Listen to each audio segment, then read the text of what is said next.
अस्सलामुअलैकुम नाज़रीन, खबर वाला में एक मरतबा फिर खुशामदीद। मैं हूं सैफुल इस्लाम। नाज़रीन, इंसान की ज़िंदगी में कुछ लम्हात ऐसे होते हैं जिनके बारे में फैसला करते हुए इंसान कई मरतबा सोचता है और उसको लग रहा होता है कि उससे ये काम हो सकता है या ये काम करने की शायद उसमें अहलियत नहीं है। नाज़रीन, हम गुफ्तगू जारी रखेंगे, लेकिन आपसे दरख्वास्त है कि खबर वाला को सब्सक्राइब कर लें, वीडियो को लाइक करें और बेल आइकन को प्रेस कर दें। दोस्तों, ऐसा ही कुछ हुआ था मारूफ गजल गायक पंकज उधास के साथ। पंकज उधास को समझ नहीं आ रहा था कि वो बड़े भाई मनहर उधास को कैसे फोन पर समझाएं। मनहर का कहना था कि पंकज की वजह से उन्हें अदाकार राजेंद्र कुमार से क्या कुछ सुनने को नहीं मिला। राजेंद्र कुमार ने यहां तक ताना दिया था कि उनके भाई गुलकार पंकज को तहजीब और तमीज छू कर नहीं गुजरी और उनका ये रवैया इंतहाई गैर पेशा वाराना और गैर इखलाकी है। मनहर ये सब बोल रहे थे, जबकि उधर पंकज उधास के जहन में राजेंद्र कुमार से होने वाली गुफ्तगू के अल्फाज गुजर रहे। उन्हें याद था कि राजेंद्र कुमार का उन्हें फोन आया था, जिन्होंने बताया था कि वो और उनका बेटा कुमार गौरव एक फिल्म प्रोड्यूस कर रहे हैं जिसका नाम था। नाम में संजय दत्त और कुमार गौरव के साथ अमृता सिंह, परेश रावल और नौतन भी थे। फिल्म के हिदायतकार महेश भट्ट थे, जबकि कहानी सलीम खान की लिखी हुई थी, जिन्होंने सलीम जावेद की जोड़ी से अलग होकर अपनी सलाहियतों को इम्तिहान इसी फिल्म नाम से लिया था। राजेंद्र कुमार के मुताबिक आर्यन बख्शी ने एक गीत चिट्ठी आई है लिखा है और सभी का ख्याल है कि ये गीत फिल्म का हीरो नहीं बल्कि स्क्रीन पर वही गाए जिसने गुलकारी की है और ये एक बड़े से हॉल में अक्सबंद किया जाएगा। इसीलिए राजेंद्र कुमार ने पंकज उधास को खुशखबरी सुनाई कि वो उनकी फिल्म में काम करने वाले। पंकज उधास का ख्याल था कि वो बतौर अदाकार नहीं बल्कि गुलकार अपने लिए ज्यादा सहूलत महसूस करते हैं, क्योंकि गुलकारी उनका जुनून था। इसकी एक वजह शायद पंकज के बड़े भाई मनहर उधास भी थे, जो एक बड़े गुलकार हैं। राजेंद्र कुमार की इस पेशकश के जवाब में जान छुड़ाने की गरज से पंकज उधास ने यही कहा कि वो थोड़ी देर में कॉल बैक करते हैं। पंकज ने जानबूझकर ये कॉल नहीं की। राजेंद्र कुमार की बड़े भाई मनहर उधास से गहरी दोस्ती थी और कई दिनों तक कॉल बैक ना करने पर उन्होंने मनहर उधास को फोन किया और अपनी नाराजगी का इजहार किया।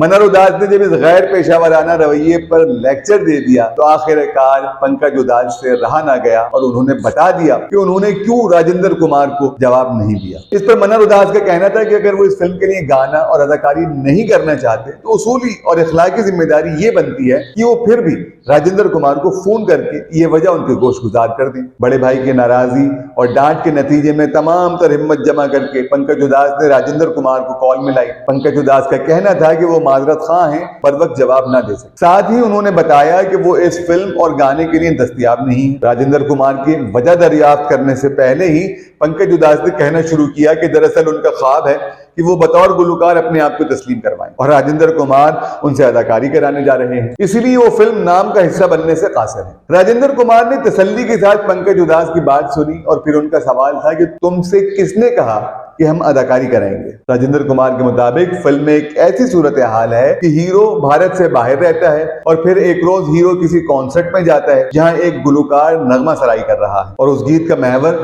बेवतन लोग हैं कि कैसे वो अपनों से दूर हुसूल रोजगार के लिए वतन छोड़ देते हैं, लेकिन उनकी यादें उनके अपनों को बेचैन करके रखती हैं। इस गीत के बोल ऐसे में हॉल में बैठे हुए हर शख्स को आबदीदा कर देते हैं। जब खत लिखने वाला अपने रंज, दूरी और कर्ब का इजहार करता है तो हीरो संजय दत्त ही नहीं, कॉन्सर्ट में मौजूद हर शख्स अश्कबार दिखाई देता है। राजेंद्र कुमार का कहना था कि वो पंकज उधास से अदाकारी नहीं कराएंगे बल्कि उन्हें बतौर गुलकार ही पेश करेंगे और वही इस गीत को गाएंगे। राजेंद्र कुमार के इस इंकिशाफ के बाद पंकज उधास की गलतफहमी दूर हुई और उन्होंने उसी वक्त ये गीत गाने के लिए हामी भरी। गीत के मौसीकार लक्ष्मीकांत प्यारेलाल थे। जिस रोज गीत की रिहर्सल और रिकॉर्डिंग थी, पंकज उधास मुख्तलिफ शहरों में कॉन्सर्ट करने के बाद वापस मुंबई लौटे थे। सफर की थकावट से चूर जब शाम को वो स्टूडियो पहुंचे तो नगमा निगार आनंद बख्शी, हिदायतकार महेश भट्ट और राजेंद्र कुमार भी वहां मौजूद थे। गाने की 2-3 दफा रिहर्सल हुई। रिकॉर्डिंग के लिए पंकज उधास सिंगर बूथ में पहुंचे, रिकॉर्डिंग का आगाज किया। लक्ष्मीकांत प्यारेलाल ने दूसरे टेक के बाद इशारे से पंकज उधास को गाने से रोक दिया और फिर उन्हें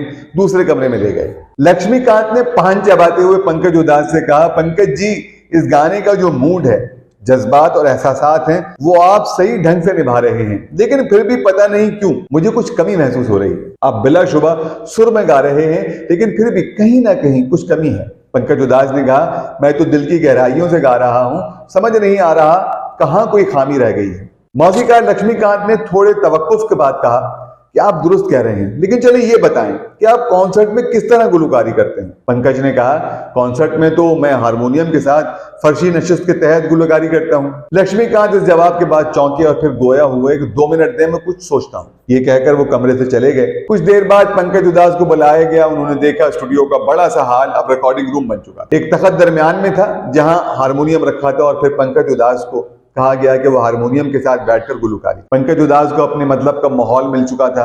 दिलचस्प बात यह है कि इस सूरत हाल में पंकज उदास ने रिहर्सल के दौरान एक मुखड़ा और अंतरा गाया, जिसके बाद मिक्सिंग रूम से लक्ष्मीकांत की आवाज आई कि अब फाइनल टेक करने जा रहे हैं। पंकज उदास ने कमोबेश 7.25 मिनट के दौरानिये के इस गीत को बगैर किसी रीटेक के गाया और जब गीत खत्म हुआ तो उन्हें लगा कि लक्ष्मीकांत कहेंगे कि वो एक टेक और कर लें। जब मौसीकार लक्ष्मीकांत अपने मिक्सिंग रूम से निकल कर आए और फखरिया अंदाज में कहा, पंकज जी आपने कमाल कर दिया। सिर्फ लक्ष्मीकांत ही नहीं, वहां मौजूद हर शख्स के जज्बात और एहसासात ऐसे ही थे। पंकज उदास को जब रिकॉर्ड शुदा गीत चिट्ठी आई है सुनाया गया तो उनके दिल में यही ख्याल आया कि यकीनी तौर पर यह गाना सुपरहिट होगा। रिकॉर्डिंग के कुछ दिनों के बाद पंकज उदास को इस गाने की अक्सबंदी के लिए बुलाया गया। जब तक पंकज उदास में बला का एतमाद आ चुका था, इसीलिए उन्होंने बड़ी आसानी के साथ इस गीत को अक्सबंदी करा दिया। फिल्म नाम के एडिटर डेविड धवन थे, जो बाद में खुद भी हिदायतकार बने। उन्होंने पंकज उदास को बताया कि जब वो इस गीत की एडिटिंग राजेंद्र कुमार के घर में बने स्टूडियो में कर रहे थे तो राजकुमार को खुसूसी दावत दी गई। उन्होंने इस गीत को सुनने और देखने के बाद यही कहा कि पंकज उदास ने इस गीत को अमर कर दिया। फिल्म नाम की नुमाइश से पहले इसके गीत रिलीज किए गए। गीत चिट्ठी आई है को गैर मामूली शोहरत मिली। ये वो दौर था जब दयार गैर में रहने वाले अफराद के लिए अपनों से राब्ते की सबसे बड़ी राहत चिट्ठी या खत हुआ करता था। दौरे हाजिर की तरह उस वक्त जदीद तरीन सहूलियात मैसर नहीं थी और परदेश में अपनों से राब्ते का जरिया इसी खत के जरिए रहा करता था। और सिर्फ अपनों की ही नहीं, आस पास के अहबाब और रिश्तेदारों की खबर भी इसी खत के जरिए मिल जाती थी। गीत चिट्ठी आई है में मुख्तलिफ कैफियत इस तरह बयान की गई हैं कि हर बेवतन को ये अपने दिल और हालात की तर्जुमानी करता हुआ महसूस होता। गीत की मकबूलियत में यही बुनियादी जुज़ था जिसने उसे बेवतनों का तराना बना दिया। 12 सितंबर 1986 को जब नाम सिनेमा घरों की जीनत बनी तो उस वक्त की एक कामयाब फिल्म बनी। वो गीत जिसे पंकज उदास गाना नहीं चाहते थे, उसी ने उनके कैरियर की नई राहें मुतय्यन की और उनको भारत का सफ़े अव्वल का गुलकार बना दिया।